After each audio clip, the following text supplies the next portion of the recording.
midweek, spring game week. Former Wolverine Jim Scarcelli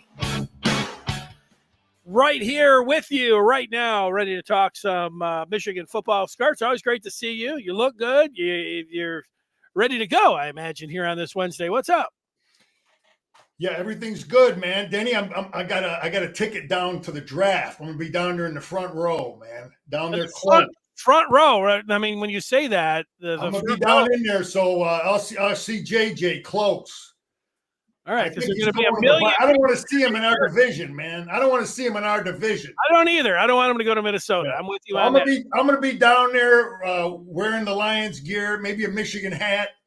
I'll have both things, both covered. Spring game, a lot of good stuff happening.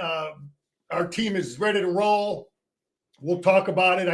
I'll talk about what I'm really looking for. Ready to go, D. Well, let's get into it. You mentioned the spring game, and will you be in attendance for the spring game? If you made that 50-50, I'm on the fence. 50-50. Okay.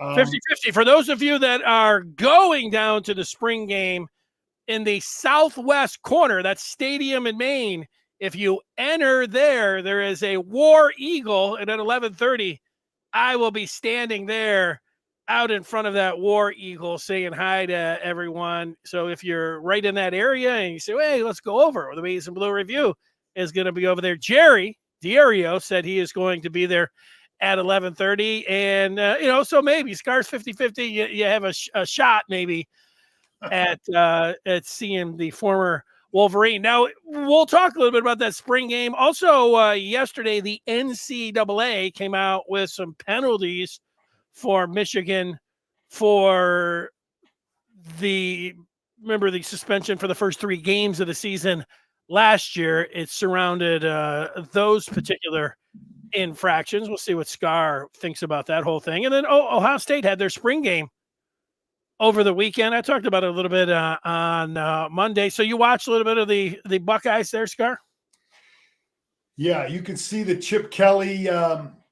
There's some things there. You can see the Chip Kelly influence. Urban Meyer talked about it. I've said this. I would much rather defend Ryan Day and his philosophy offensively than Urban Meyer.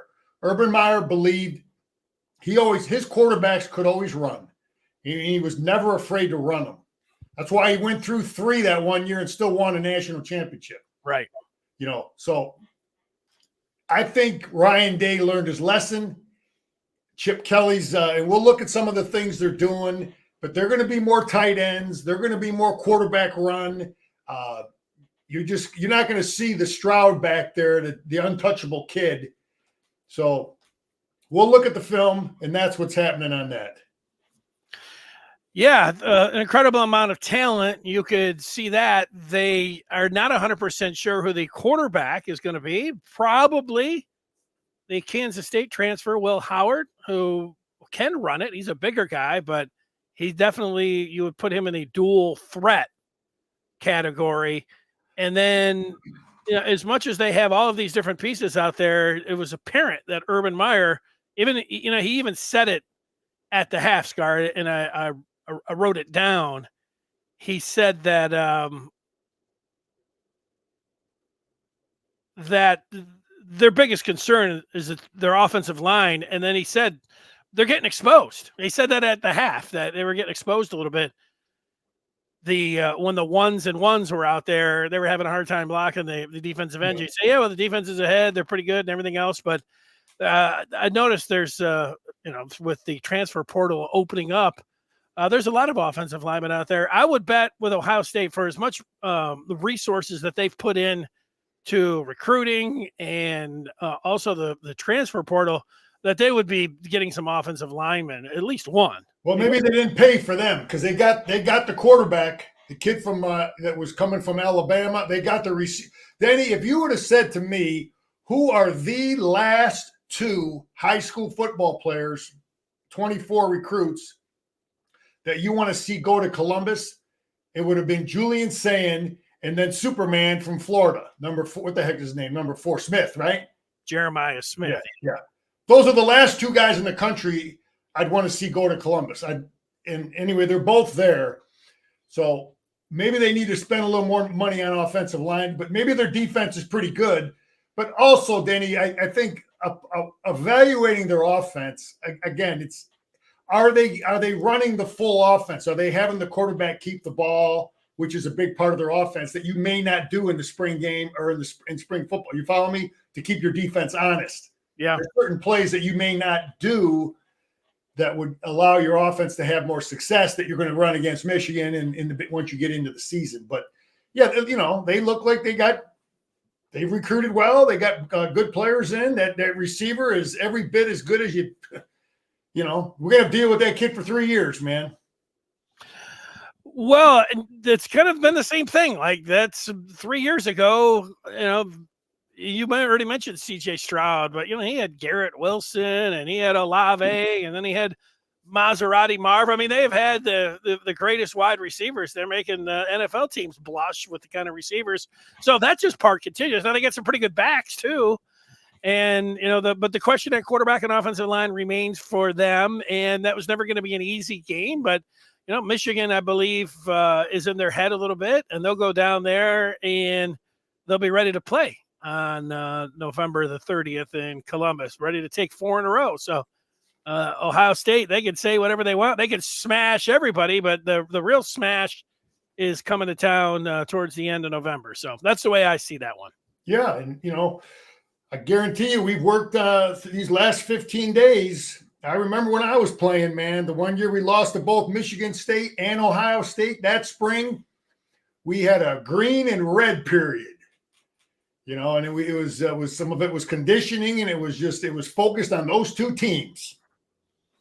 And so you always emphasize Ohio State. It's always in. It's always, if I'm coaching at Michigan, it's in. When you're during spring football, it's in. Michigan State, it's in. Somehow, some way, my defense is going to see their best plays. I'm going to run their best stuff, so my defense gets to see it year-round. And the same thing for my offense. I'm going to run some stuff that what does Ohio State do on defense? So our offense sees it. You got to take advantage of those. You don't just run vanilla stuff those 15 practices. You work on some Texas, some Michigan State, and some Ohio State. Scar, we're going to watch some of the film. How about we take some questions on the spring game? And then people are commenting already about the penalties from the NCAA yesterday. Mark is asking about Ohio State's spring game. He wanted to know if he thought anyone was better, if you thought anyone was better than McCord or comparable from what you saw on Saturday. I tell you, McCord was not a terrible quarterback. They want to beat him up over there. He would have been even better this year. So, look, the kid from Kansas State is a big, strong kid. His strength, it will be his physicality as a runner. That will help make him more effective. He throws the serviceable ball. He's just what they want. He's going to be good enough to throw the ball. But they're going to have, will he be healthy game 12? That's it. As much as they want to run him, because they're going to that's what they want to do. So that's my thoughts on him. All right. I'm with you on that. He doesn't fear. I don't fear him, Denny. Okay. I don't fear him. I know what he's about. Average passer, above average runner, and they're not afraid to run him. The offense will be totally different than with CJ back there and these throw guys. You're not afraid of them. All right. That's what I like to hear. I mean, we just got to know. We have to understand that the run game with the quarterback is in, on especially third down. It's in, man. You got to defend it, and you got to deal with it. All right. So before we see some of that film, Danny, let me finish up a couple. I just wanted to. Do you have any other questions there that people had or no? They have some about the NCAA penalties. So you want to talk about that now and finish up with the film, or what do you want to do? Well, let's just we're not going to spend a lot of time on these penalties. I don't think but okay. It would be part of the deal where it just came out, and it was a quite a few people talking about it, during the season, and it just part of it, half of it, however you want to, came to a little bit of a resolution with everybody except one coach, Jim Harbaugh, I presume, that didn't sign off on all this, especially when his agent came out and or his lawyer or whatever was putting some things out on Twitter about it. But the NCAA penalties: 3 years probation, a fine, and recruiting restrictions. What does this mean to you? Yeah, it looks like, Jim wanted to go the other way. Jim wanted to fight all this. That's obvious. He didn't agree with Michigan settling. So that's Jim's view on it. I think it's pretty clear. He would have fought it. He would have encouraged Ward to fight it. 3 years probation. Okay. What other fine? I don't know how much money that is. What Jim also sat 3 games. So that's a big thing too. Sitting your coach 3 games. That could have a huge impact on if we would have stumbled. A huge impact on our players. Anyway, I don't know. I didn't see the recruiting restrictions. I wonder what they are. But Ward decided, hey, let's end it. Let's be done with it. Let's get it behind us, and hopefully the restrictions aren't too severe to compromise things. But that's the direction Ward wanted to go. Jim disagreed. It's over and done, Danny. Well, that part is, if you go back to the season, Jim didn't want to sit down those first 3 games, and Ward was like, let's do this. And, I have the idea, cooperation is the idea when you're dealing with authorities. Fighting with the authorities, not a great idea. Now, if Jim would have stayed here, it would, and he wanted the Teflon clause where, nothing would happen to him, immunity from everything.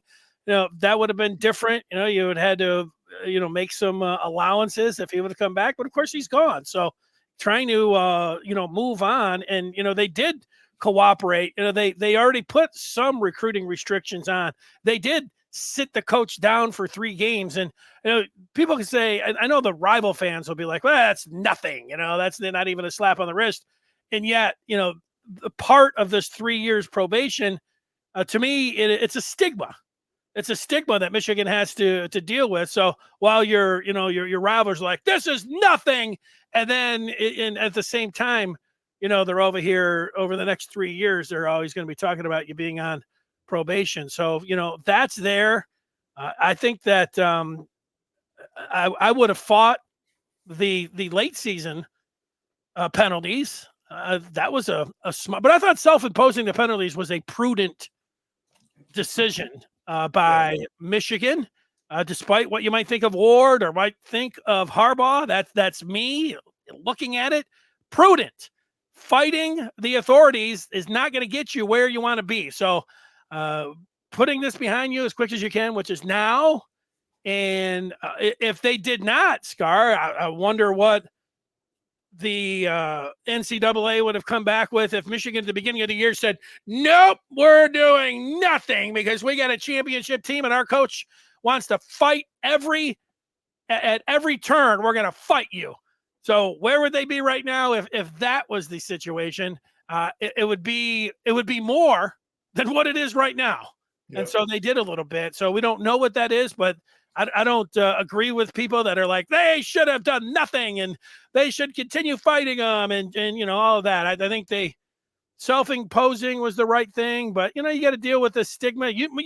It's part of the drama. It's part of the business. And I'm not going to, Michigan fans aren't going to be sitting around talking about it all the time. After today, it'll be water. It's over, Danny. That's it. Yeah. We'll deal with it in recruiting, what the restrictions are. Hopefully it's minor. And the thing I'm concerned with, though, and I'm hoping that the one on the Connor Stallion stuff, whatever that is, that comes out after the season next year. That it's after the season. None of this mid-season stuff or right before the season. Let's hear from about all that stuff a year from now. This is a good time to hear about it. So not on Friday before the Texas game. No. But hopefully this stuff is we move on, man. You don't want to hear about it on the the We're Thursday. getting ready for Texas. We're getting Thursday ready for Texas, and this stuff is over and done. It's a sprained ankle, and we're moving on, man. Tape it up. We're in the game, baby. Let's go. Thursday before the Oregon game. Here we go. We'll have to revisit. All right. Well, before we do move on, there are some people weighing in on the violations. Antoine says Michigan got hit with a Fisher-Price hammer. In a year or two, the NCAA might not even be around. That's most likely.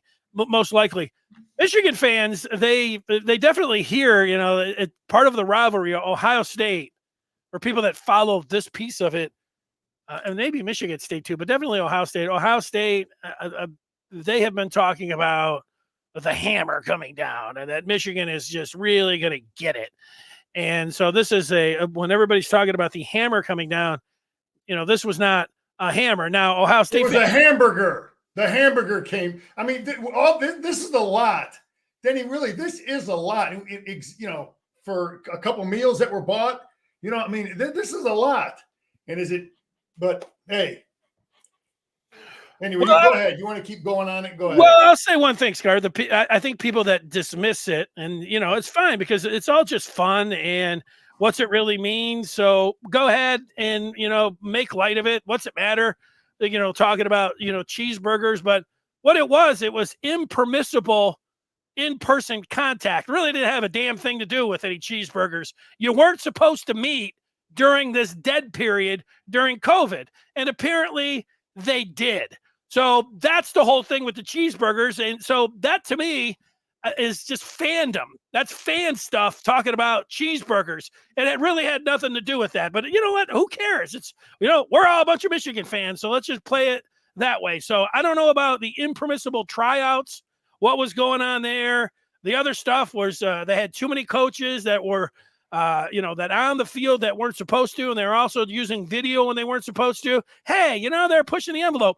That COVID, Denny, that COVID period, it's interesting because, that you got, I don't know, 8-10 different states, Big Ten teams in 8-10 different states. They all had different rules and restrictions based on their governor.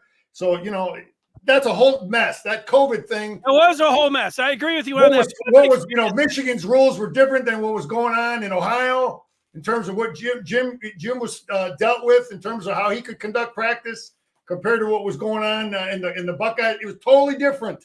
So anyway, let's talk about that D-line. Well, I just wanted to see if anybody wanted to say anything else. I think everybody's going to agree with you. Move on. Let's just laugh it off. No, Danny, it's not. It's over, man. I mean, I don't want to keep beating it up in the media. We got to deal with it. I mean, it's not even 24 hours old. We're just talking about it. We're all having a laugh at it. Nothing's really going to happen. Nothing really did happen. They to me, the big part was getting, I'd say, if you weren't embarrassed, that's fine. Whatever embarrassment it was. I mean, Harbaugh was embarrassed having to sit out those 3 games. When he came back in and he was there after it was all done, I'll paraphrase how he said it, but he said, I'm making sure that everything's pristine and we've got all of our ducks in a row and nothing like this is ever going to happen again. You could tell that whatever it was, he wasn't just laughing it off or anything, having to go to be a line judge and go to McDonald's with his kids. That was all fun and doing stuff, but that was embarrassing for him and a little bit for Michigan. And, but then they had to deal with the other stuff. But so, to me, whatever it ends up, that part is over. But there's a few people that wanted to say a couple more things, and I'll let you have the floor with it. AJ saying nothing with the recruiting restrictions. He wants to know if the NCAA jurisdiction will last the whole 3 years because we don't know about the NCAA. That could be over after this year. So that's a good point on that. That's why there were some people that wanted to look at it and think about tactically that they should just fight them because their authority would be done after a year or two and you could kind of drag it out in the courts. I mean, I get that angle. I mean, I was talking about, not fighting with authorities, but I get what people are saying there. And let's see, there's a few in here. Abraham says Michigan didn't blame anybody. The blame falls on those who committed the infractions. and it looks like most of those guys left to go coach with Jim. Brian says, don't let yesterday's headlines become tomorrow's problem or something like that. Yeah, Brian's talking like a coach is how I would look at it. That's why when I say I want to be over and done with it, listen, the penalty, we paid a price, Denny. Image, 3 games, probation, fine, restrictions. So, no, it is something, and it is big, and we paid a price. I'm talking just like that last comment, Brian, I'm talking like a coach now. How I'm going to present it to my team, and how I would want Michigan to look. Look, man, it is what it is. We did it. We dealt with it. We're paying the price. Let's move on and focus on Texas. Yeah, and I'm not going to be somebody that brings it up every day. It did just happen. I didn't comment on it yesterday. I waited for this podcast. I'm not going to be sitting here every day. I don't like the stigma of the probation, even if it really doesn't affect the team. I think they'll be fine. It was the same thing I didn't like. It's not like I liked having the coach not there for the first 3 games, but that was the penalty, not having your coach, where every single game, every announcer, Michigan self-imposed 3-game suspension as the Wolverines hit the field. I mean, that was it. East Carolina without their head coach. And then rinse and repeat against UNLV, against BG. I mean, that's the way it went. And then, Jim Harbaugh is back for Rutgers after this 3-game suspension. So, I mean, it took over the entire month of September. But, Michigan, they weathered that storm. And maybe it prepared them for what was coming later in the year when the coach was going to have to sit down for another 3 games. So who knows about that? It ended up working out. Yeah. Hey, Denny, I'm going to, I don't see the questions always until the next week. Sometimes when I look at the review of the pod. Anyway, there was a comment that old Scar is all rosy, Michigan's all great. Everything's great. Let me tell you something. I'm going to be honest about what I'm looking at. And it's not a concern. D-line depth, edge depth. That's what I'm focusing on. I know Moore and Stewart can play. I want to see TJ Guy and Eno Etta. I'm looking at those 2 guys. I want to see those 2 guys play and play well Saturday, Denny. So I don't want to sound like I'm the guy compared me to Sam Webb that all I do is say everything's great about Michigan. I didn't see that. Well, there was a comment on there. Okay. And I'm just going to comment on it. Listen, and I want to see it out of the D line too. It might be there. I just haven't seen enough reps. You know what I mean? I want to see it Saturday. I want to see 2025 starters D line that we can beat Ohio State with. I want to see it. I want to see Eno Edo and TJ Guy play outstanding Saturday. So I know we got a great 4-man rotation there at the edge position. I saw, the linebackers, I feel we have a lot of great depth, good players, same in the secondary. I feel great about everything else in the offensive line. And, of course, we're all waiting on quarterback. We want to see great quarterback play. We all do, to see what direction we're going to go. But I'm right there with you. If I could add one guy on the edge, that Esposito, who spoke this week, when he was asked about the depth, the first name that he said was Ike Ioana. Well, that's inside, Danny. He's an inside kid. He's a big 300-some pound kid.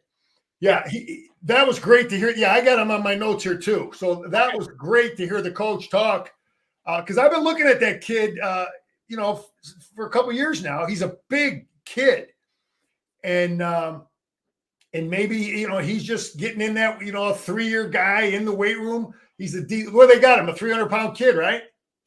I'll have to look, but yeah. Anyway, he's a big defensive lineman. He's a guy that maybe they're planning on him rotating in with Mason Graham. He's not an edge guy. Ioana 6'3", 313. That's an inside guy. 313. That's an inside guy, and I just like listening to this Esposito. And again, everybody I talked to loved Esposito, and Pierce too, Antoine. Those are the guys we're looking at. I want to see Pierce play Saturday. So when we look at him, we're like, wow, we got a rotation there. We could put him in and Kenny Grant, and we don't miss a beat. You got it? You could rotate your guys in. So those 5 position Scar's looking at more than anything, because I feel every other position has great depth. Yeah, and sometimes I've repeated this a few times, but people go overboard, or then they go undersell the significance of the spring game. It's a practice. It's in front of 60, 80,000, and you're getting reps. It doesn't mean everything in the world, but you can figure out something. Like somebody said, oh, JJ wasn't great last year. JJ had I think it was his first series. He had a ball tipped, and it could have been an interception. It wasn't a good throw, but he did come out and was throwing the passes that you see that the NFL scouts love. And Benny, it's film we can evaluate. It's on film that we can all look at and evaluate. That's why it's so important that we can. Right. And Michigan had a championship team, and everybody's like, yeah, well, just remember, you had Peyton O'Leary. Well, Peyton O'Leary was, fourth string wide receiver, and the other fourth stringer, Benjamin Hall, you saw somebody that looked like he was light, had good feet and good balance, and he was big and could run. He was also the fourth string running back. So it was good that, that didn't mean that those guys, they had a hell of a spring game. Normally after the first series or two, the ones are out. You're talking about then the second string and third string and fourth string guys. But one thing was sure, Kenneth Grant, you wondered if he was going to be a 3-down defensive lineman. And he played every snap of that spring game, and he was everywhere. And Cam Good, how many times we watched that film, you kept saying, hey, 99, he really looks pretty good. And those guys played, and, that translated or transferred over to the regular season. So there's some things, that. No, listen, they've seen him for 14 practices. We're getting to see, the spring game and look at it, and we got film. We can break it down. And, listen, the spring game is a little more, it's more intense than the other scrimmages. It's in front of people, live tackling.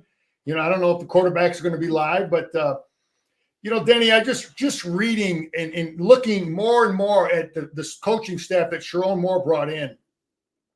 He had a relationship with these guys. Somewhere he crossed paths with them. So I totally understand it. We all understand that in leadership, whether you work with a guy for 6 months somewhere, he worked with Kasulu when he was at CMU and he was at Davenport, and then Esposito was at Davenport. So, you know that there's that Kasulu, Esposito, CMU, west side of the state, those guys cross paths many times. So Sharon Moore is big. We all would be big on having worked with the guy, knows how he works, saw him in battle. So I just think that that's important. And Denny, I'm also looking at Wink, man. I'm watching Wink, and I want to see any differences in our scheme, any philosophy. Just I want to see if there's anything. So I'm really, really looking at Wink. I think Wink's going to throw some all-out blitzes, and everybody's going to be like, what's he doing? Throwing the kitchen sink and everything. Just throw a little wrinkle in there. Danny, that's, there's two philosophies as a coach, in terms of the spring ball. Do you want to run some stuff to get the enemy thinking about double reverse pass, or do you want to run stuff that you're actually going to work on it and actually execute it? So there's to try to, because high school coaches do the same thing in scrimmages, that we have before our first game where everybody can come and watch it. And, do you run stuff just to get the other guy chase? Coach Moeller used to call it chasing ghosts. Just do you worry about every play in the playbook? Then you forget about the basic stuff.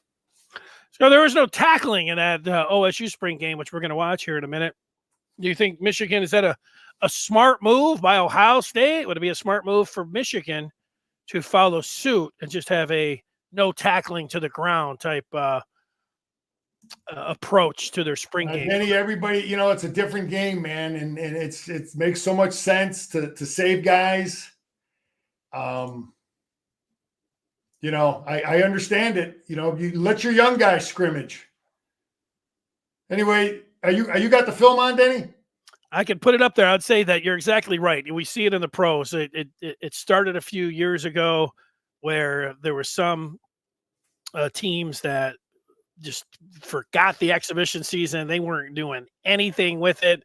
And then, there are still some coaches like Andy Reid who, like to use, they want to get out there and practice. And so it does the different philosophies. Danny, I'm going to say this. I'm going to just be honest. My last spring, going into my 5th year, I caught a neck injury, a low back injury, and I dealt with it. And it's something that my neck is still, it's never been the same. So, there's you got to be smart with how much contact you have in the spring. And it was a different philosophy, 40 years ago. So anyway, I want to say that I totally like what they're doing now. I think it's smarter, get a little bit of hitting in, find out where guys are. But if guys are proven, if you've got proven starters, proven players, how much do they have to hit? So I totally respect the limited hitting from a former player coach standpoint. All right. The film is up. All right, here's the big guy coming from Kansas State. Denny, you look here, 237. You see this? Yeah, 6'4", 237. Yeah, they're going to run this kid. He's a big kid. I watched him play at Kansas State. He's a good enough passer. And I just think in general, Denny, you're going to see more tight ends. They're throwing to the tight end here. Here's this is a good ball, good throw.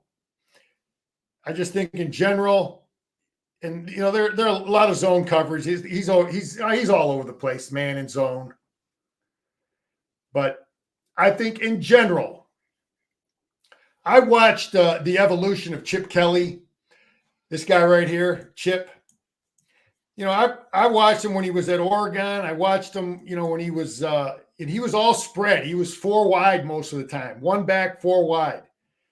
And then you saw him when he was with the Eagles. He was more running tight ends, but he's evolved. Anyway, this is an interesting play. I haven't really seen this. This is it's similar to, they put a guy in jet motion. A lot of people run jet here, but he just flips it to him instead. Something different. And it looks like they're running zone away from it. They're running zone back here. But what does this give you? Flipping it instead of because now the defense has to honor everything. Still, the pass defense, they don't know where he's going to throw the football, but it still ends up being like jet sweep because he's just going to throw the ball to him here. So I haven't seen this play from other people, but it's different than defending jet sweep. So anyway, I just thought that was a play to put in. I don't remember seeing much 5 defensive linemen from the Buckeyes, but again, he's got all his big guys in there. He's got Sawyer back. He's got the big Tumalua guy back. So they paid those kids to come back. I'm not really fearing these guys. We handled both of them, Samalua and Sawyer. Anyway, apparently I think this kid is transferred. This Kleinholtz kid. Kleinholtz, yeah, already? Yeah, he didn't look very good. Yeah. And I want to see more of this. This is the stuff 4 wide is, but he's still going to want to, he's got all them big receivers. See, what I'm hoping, Danny, happens at Ohio State, he's got all them receivers he recruited, and he feels he has to throw it a lot.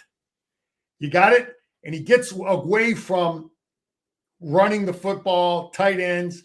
Anyway, he's showing 8 up here on defense.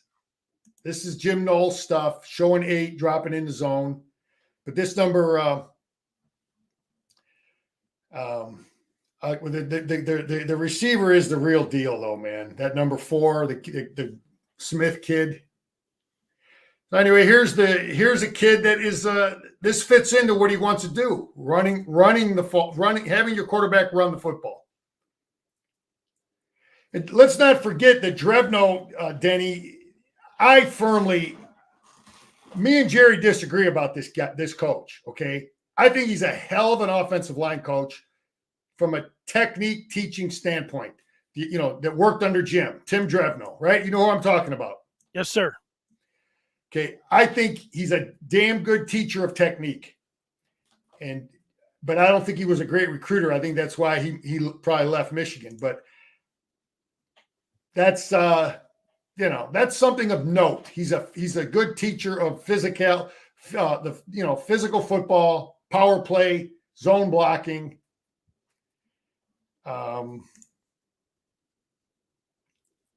Jerry doesn't think he's great with the X's and O's? Yeah, you can talk to Jerry. Jerry didn't think he was a great teacher of a great coach of technique. I thought he was. All right.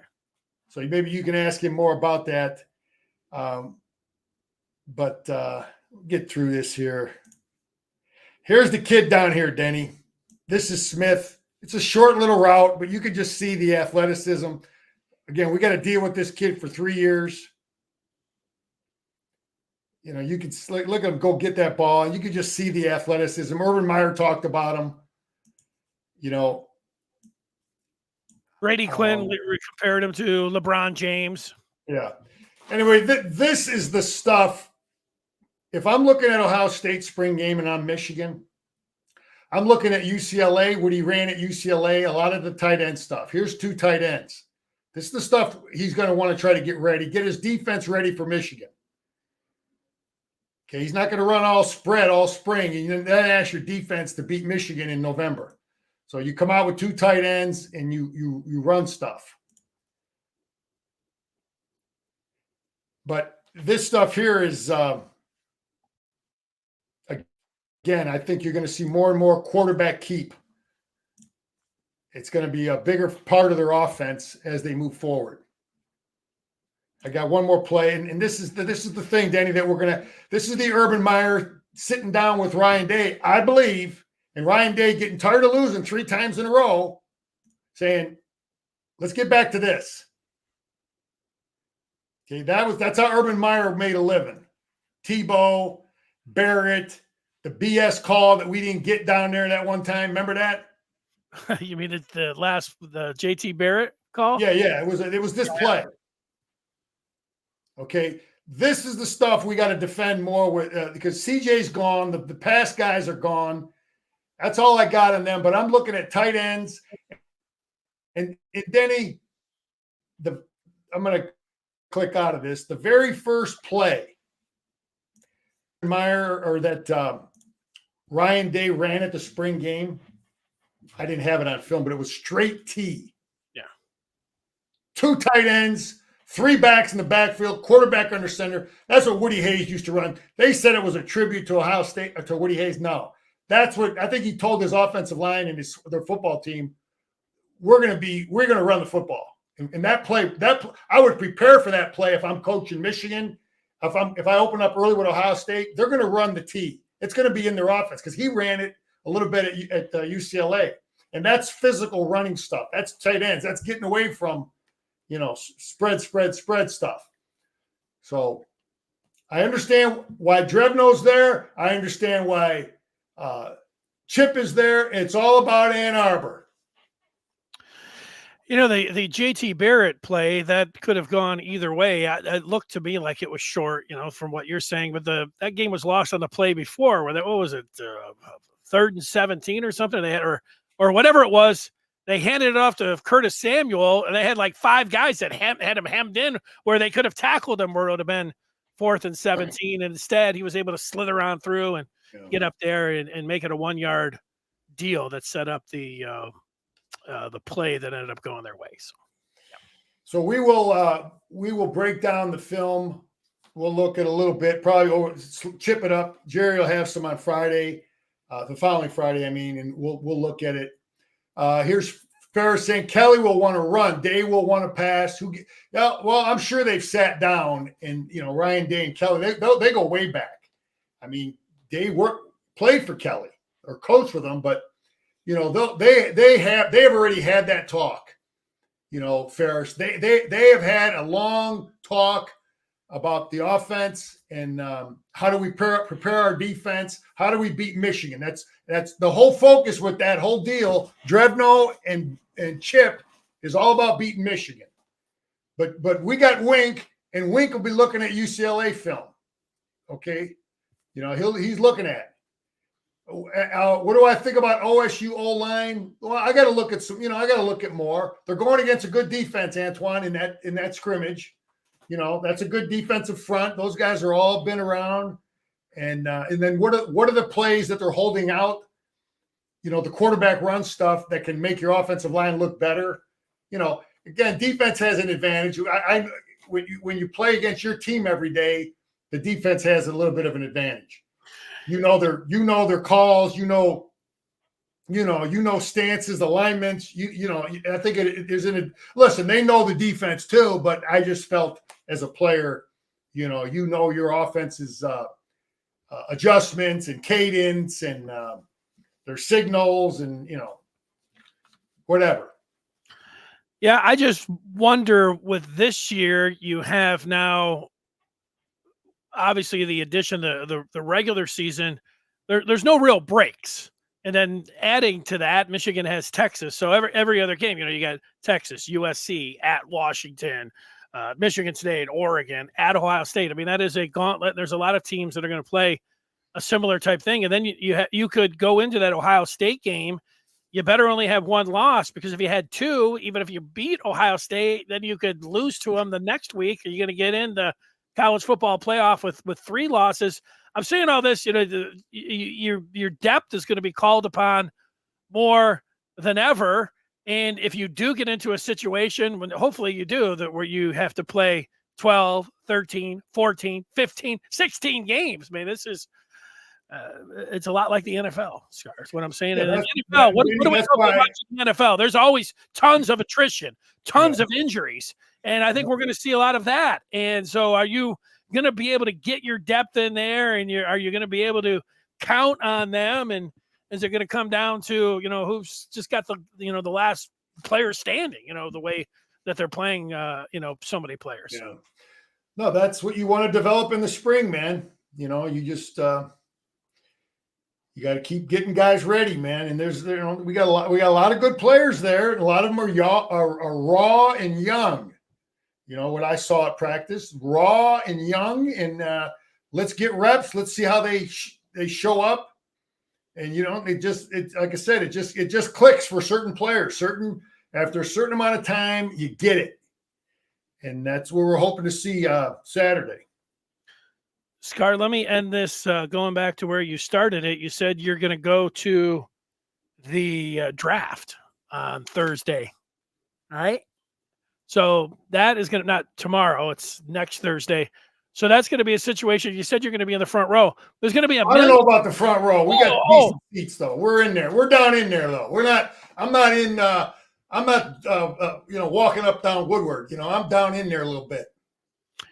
Well, I don't know. There's going to be a million people down there. What's your game? But they got a sectioned off area that's a little closer, Denny. I'm not with the peons. Oh, you're not like general admission. You're more VIP. I'm with the ballers. Yeah. Oh, so they're you ride a golf cart up there? It's going to drop you off or something? I don't know about that. Okay. But I'm going to be in the mix, D, and I'm going to throw out a go blue to JJ when they call him. I just don't want them in our division, man. No, I don't either. I think I've saved this. We'll give this a quick one when it comes down to JJ, because we got a couple quick things that we wanted to put out there. In terms of JJ, what we want is, that's not what we want. We want this to go JJ's way. It would be good to see him go to the Giants. I put the Jets in there, but who knows? Just because they have starting quarterbacks already. Saints, Bucks, Lions, Rams, Seahawks. These guys all have their starters. He's not going to be put right there in the front where he's going to have to start from game one. Meanwhile, if he went to the Vikings or the Commanders, it doesn't look like he's going to the Bears, but the Patriots are sitting there. Broncos, they're going to start him right away, especially the Vikings and Broncos. That's not going to be the best spot for them. Landing spot is huge. I put down the Lions, they can just let the draft come to them. They're sitting back there. Look, JJ McCarthy falls to where the Lions are picking. That's not a bad selection. I don't know what they think of Hooker, but they could be looking at a quarterback. Yeah, you never know. Yeah. But those are just really interesting to have to make that decision. You sit down with Williams and the LSU kid, and then the North Carolina kid and JJ. You sit down with those four guys, you look at the film, and then you say, how the hell am I going to make a decision? Obviously, Williams looks, that kid he's so elusive, and he's accurate, and he looks like he's a little better than the other three. But the other three guys are just How do you decide? Daniels and JJ, and it's just it's hard. That's why those guys, Ryan Leaf, Peyton Manning, man. How do you know? How do you know? Well, you listen to the GMs and the coaching staffs that have made these picks in the past. And then you also know that going in, out of all those quarterbacks you mentioned, it's less than a 50-50 proposition that these guys are going to be good. So out of all those guys, there's going to be a few busts in there, no matter how much work you put in. I go back when they picked Patrick Mahomes, the Chiefs. The Andy Reid was saying the biggest thing that he had, the one guy who kept pounding the table that said, this kid, the arm talent and everything else. And he said that he went to a Texas Tech spring game and he got there an hour before. And he said Mahomes was running around before the game with all of his offensive linemen, and he could tell what a team guy he was. And he said and then before the game, an hour beforehand, you would watch him interact with his teammates. And, he had to have all that other stuff, but he said that was a huge thing for what that put him over the top when they ended up going with Mahomes. He said, man, this guy, the intangibles with his teammates, they all love him. And he puts in the work beforehand. You could see him in there. I mean, it was one thing that they said. So yeah, no, you got to look at all the little stuff. And Denny, them guys at Michigan, coaches all over the country, they're looking at every single practice, and they are discussing and debating players based on how they practiced. They're looking at depth chart changes daily. They're thinking about position changes with guys daily. Every single practice, Sharon Moore has got his coaches together, and they're looking at position changes, depth charts, every single practice.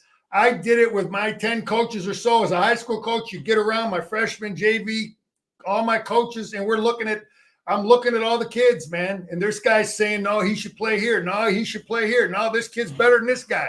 And then, I had the final say. No, we're putting this kid here. He's going to be our linebacker. He's going to play on the edge, and this kid's going to be a safety. And so anyway, you got to make those decisions, and that's it's coaching, man. And you got to really have a good eye for putting the right kids in the right spot. Yeah, we'll give you a final say on this, but this is the whole thing. You watch all these experts. We all watch the quarterbacks ourselves, and then, we can say things. I have not necessarily seen it from Drake May. I mean, you can see his size, and you can see the athleticism. But then, I hear some, who is it, Hasselbeck, who's been on ESPN for 10 years. He says, evaluating all these quarterbacks, he said May is one of the best that he's ever seen. He just, everything that he's got. Meanwhile, when I've watched him, he's never won a big game in his life. There's nothing when I sit back and I'm just wowed. And I know you're saying, well, are you talking about wins? Well, yeah, I would like to see in the fourth quarter, regardless of the kind of team that you have, that you can make some plays and lead your team down there and get them, and win. So I've always liked JJ in front of him. JJ can do everything else too that, you're asking for. I watched May. He's a taller kid. He throws a real catchable ball. He doesn't look like he looks like he's not trying to knock somebody's head off. I watched JJ at practice up close, and man, does he have a strong arm. He's a put together 220-pound kid. He can zing it, man, from one hash all the way to the other hash. In my opinion, I want the elusive guy on my team. Who's going to avoid the rush more? Who's going to keep a drive alive with his feet? 2-3 times a game, and I think that's JJ. So, I don't think I'm even biased. I haven't looked at a ton of. I watched the kid play a few times.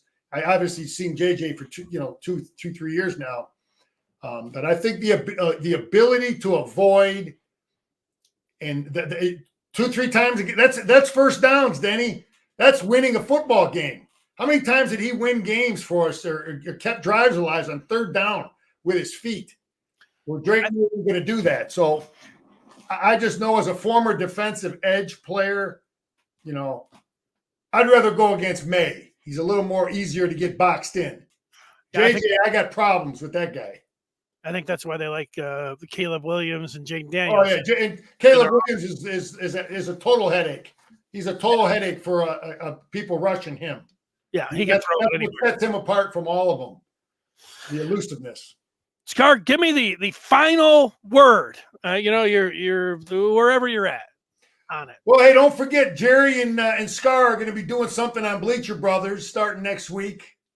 We're going to talk Big Ten football. It's going to be all Big Ten, all 18 teams, and we're going to look at that. And Denny, I just want to see great depth, man, because I think we got 22 that can beat Texas with. I firmly believe that. I want to see 44. That's what I want to see. And then 60, and 66 guys. That's what you'd really like to see Saturday. 44 and 66 and 20, 25 starters that look, the train is rolling. We don't rebuild, we reload. That's what I want to see. There it is. You can check Scar out at Bleacher Brother on Twitter if you want to find out exactly where he's going to be and what he's doing there. Great job. And as always, I remind you, and then I should be reminding you again, that if you are out there and you want the latest in Michigan coverage, you need to go to the Maize and Blue Review and join up today by going to michigan.rivals.com. We'll see you over there. We're talking all day and all night about the Maize and Blue. And there's a lot going on in basketball, everything.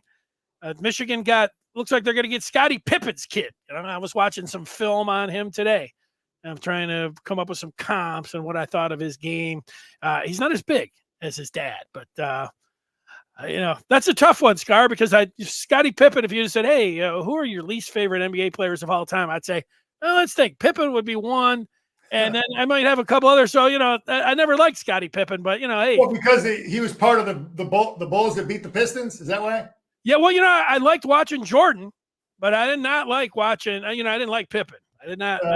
They were good. They were a good tandem, man. They were a good team. Yeah, no question. Good. And hey, we're watching Dusty. He's all over the country, man. He's everywhere. He's in the Ivy League. He's everywhere. So he's recruiting everywhere, and we're hoping to get some the big kid from Yale. Obviously the kid, maybe a couple of them guys he coached at FAU. So we're watching Dusty, and hope he can.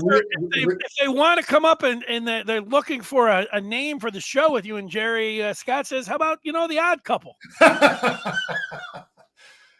Yeah. Not bad. Yeah. Jerry's, like I said, Jerry's always had the style, man. GQ Jerry, but you'd be more. What are those guys? I forget their names. On the Odd Couple, you'd be the Oscar and Felix. Yeah, you'd be Oscar.